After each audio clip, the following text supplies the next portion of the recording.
I was wondering if gastrointestinal problems, bedwetting, these kind of problems that get developed from childhood abuse, is that valid? Well, there's a certain amount of that is Because you valid. talk in your book Yeah. about a story Yeah. about Well, this family. Yeah, if you look at the research on enuresis, which is bedwetting, it's our Okay. proper term for bedwetting, it's not what you would think. I think that a lot of parents who have children with the bed think, oh my, they must be overly stressed, what can I do? And may even go to a physician asking for advice and help related to that problem. Reality is that's not typically the problem at all. Okay. Yeah, that's not the problem But at all. post-traumatic stress Yeah. disorder? If you have extreme, if we're talking very, very extreme, and if you're talking close in time, so I mentioned the Gananes, for example, Right, in that the was book. a disturbing story. Yeah, it is a disturbing story, and I mention them because they're such a famous case. They've been used so often to promote the idea that schizophrenia is All genetic. right, But all okay. four of these girls, we're talking about the Janane quadruplets, all four of the girls developed schizophrenia. And the argument is you can't have 4 out of 4 unless Oh, it's okay, it's genetic. genetic, okay. So it proves it's genetic. It does not prove it's genetic. When you look closely at their childhoods, it is amazing. It's one of the most abusive stories I've ever heard. Their father sexually abused these girls.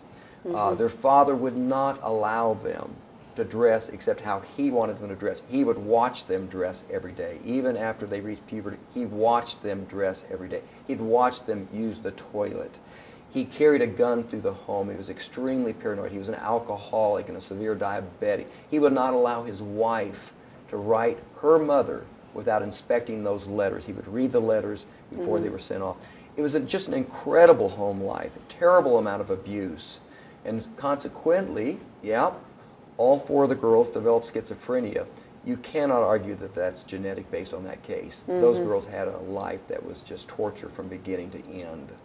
Okay, so then the question is, can mental illness be genetic or is it based on experience? There is absolutely no evidence that it is genetic.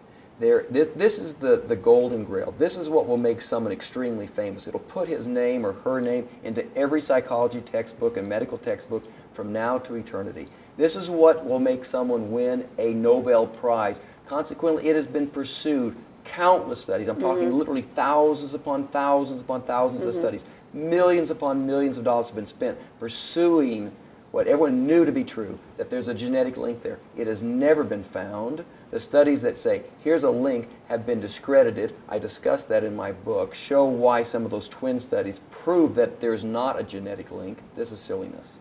So it's environment? It is absolutely environment. The factors related to schizophrenia are many, they're common, they're across decade, they're across country.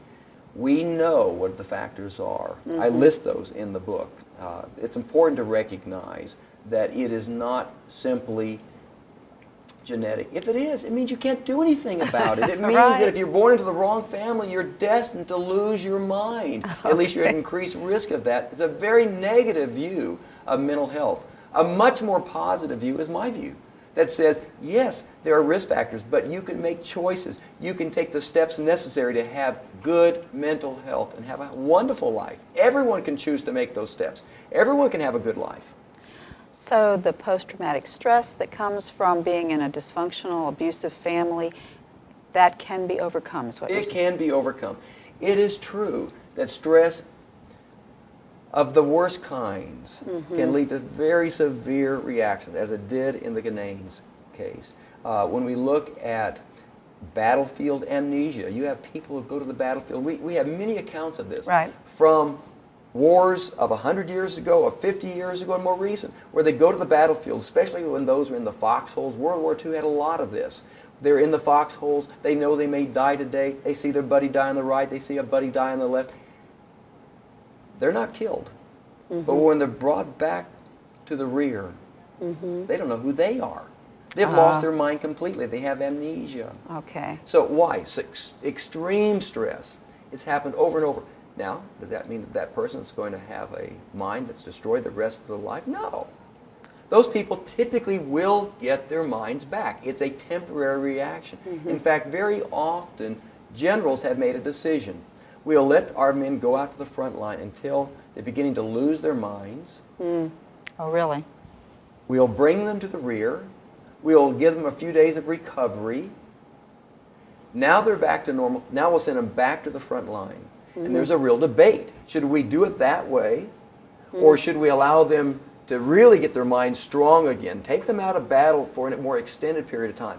Or should we allow them out just for a few days, just to where they're functioning well again, can shoot that rifle again, and send them back? Okay. So there's that debate going on. So no, stress can do tremendously harmful things to the mind, but it doesn't mean it's genetic, doesn't mean it's lifelong. Thank you very much. You're welcome.